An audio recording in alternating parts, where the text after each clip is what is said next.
So if you're one of those people who looks around at what's going on in the world today and says, I really want to do something for social change, I really want to do something to bring about more justice, more equity in the world. Or if you're already doing social change work, but are finding yourself kind of overwhelmed by the bigness of it or how much more there is left to do, it can be really helpful to look at the work that you do from a systemic perspective. And more specifically, to look at this question, from what place do you do your social change work? Because one of the things about um, trying to change these societal forces is that we actually are part of the system that we're trying to change.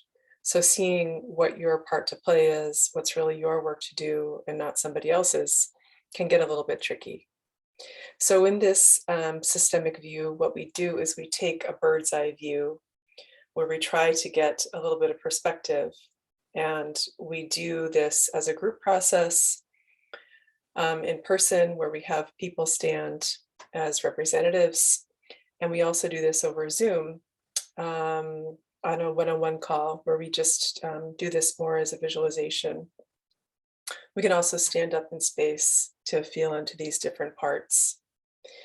And what we do is, taking this bird's eye view, we look at you yourself standing there today and a representative for the social issue that you care so much about, that you want to make an impact in the world.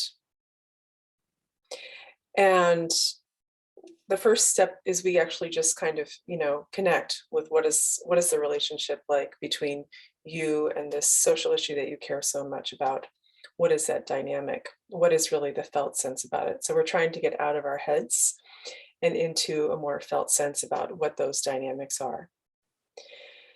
And we put this scene on a larger timeline. So we bring in representatives for the past and the society that created this issue that you care so much about today. And we bring in a representative for the future, this amazing vision that you may hold of a world that's really more just, more equitable, more life affirming. So again, we bring those in as two different representatives, and we give them a place, and we see that these people and forces are in a greater context. And as we look back to the representative for the world that created all these conditions, the past society that created these conditions that we want to do something about, we go through a process where we try to acknowledge all of the things that happened that made it this way.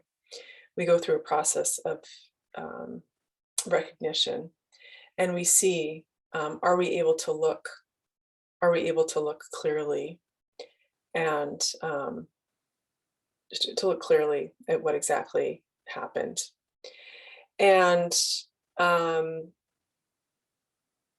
it's important to be able to, if we want to be changing the world or moving on to something else, it's important to be able to look back at what created it in the first place. And if we're not able to do that from a place of acknowledgement, we again notice how it is in the body. Does it start to get kind of activated? Then we start to work with that and see how can we get to a place where we can at least acknowledge that these are the condition. It's because of these conditions that we're here today, and it's because of these conditions where people were working with a kind of consciousness that was available at the time.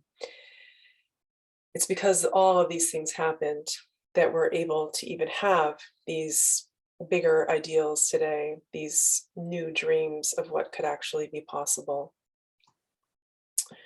And as we're doing this process of looking back into the past, we also see, is there actually a person there, a person who we feel particularly connected to, that we particularly relate to, who has perhaps suffered a very significant injustice.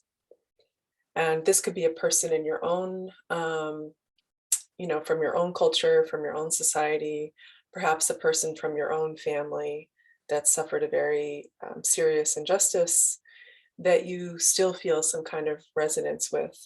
And so we then do a process to feel what is that, again, what is that resonance like in the body? And very often when we bring, the first time we bring that representative for that one in, um, very understandably, you know, there may be just tears, or there may be anger about what happened to them.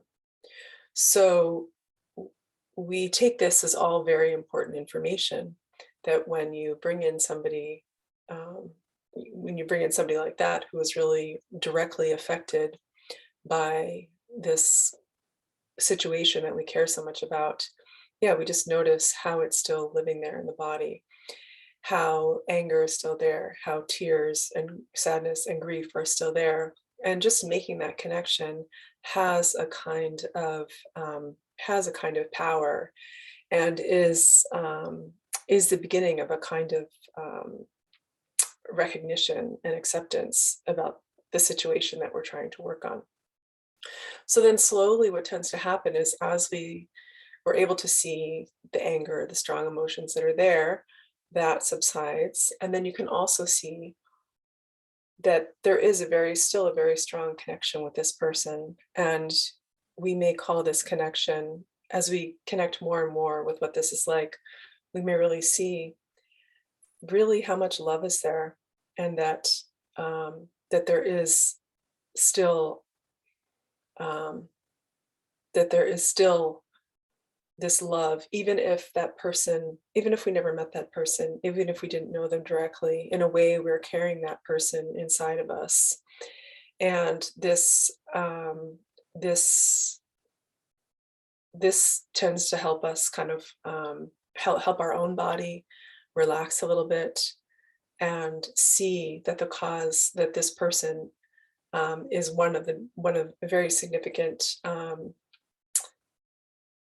inspirations behind the work that we're doing. So we're just really trying to find a new inner place where we can say, yes, I am very connected to you, to this one in the past. I'm very connected to you in a way. I'm fighting for you. What I do today is in your honor, in your memory. And um, and this has a way of really feeding your own heart and recharging your own heart, and giving you a stronger sense of purpose for what you're doing and why you're doing it. And there are several more steps of the process, because, as you can understand, this can be complicated and each person's story is really different with this. But but what we're able to see is that we can actually, yes, become fortified by the bigger reasons that we're doing the work that we're doing. And the funny thing is once we do that, we again turn around and face again this issue in the here and now that we care so much about, that we really want to dedicate our work towards. And what we find is that we can see that situation a lot more clearly, and we can know a lot more, again, what's really for us to do, and we can have a kind of joyfulness with it, and a passion with it. It's less, tends to be less burdened and less heavy. Anyway, that's the goal of where we're trying to get with this. Sometimes it takes several layers to get there, but that's what's definitely absolutely possible. So yeah, so I hope this resonated for you in some way. Um, yeah, this really is about taking all of this like energy and passion and love you have for this cause, and be able to bring it to the places in the world today that really need it. So thank you for listening, and thank you for your beautiful aspirations.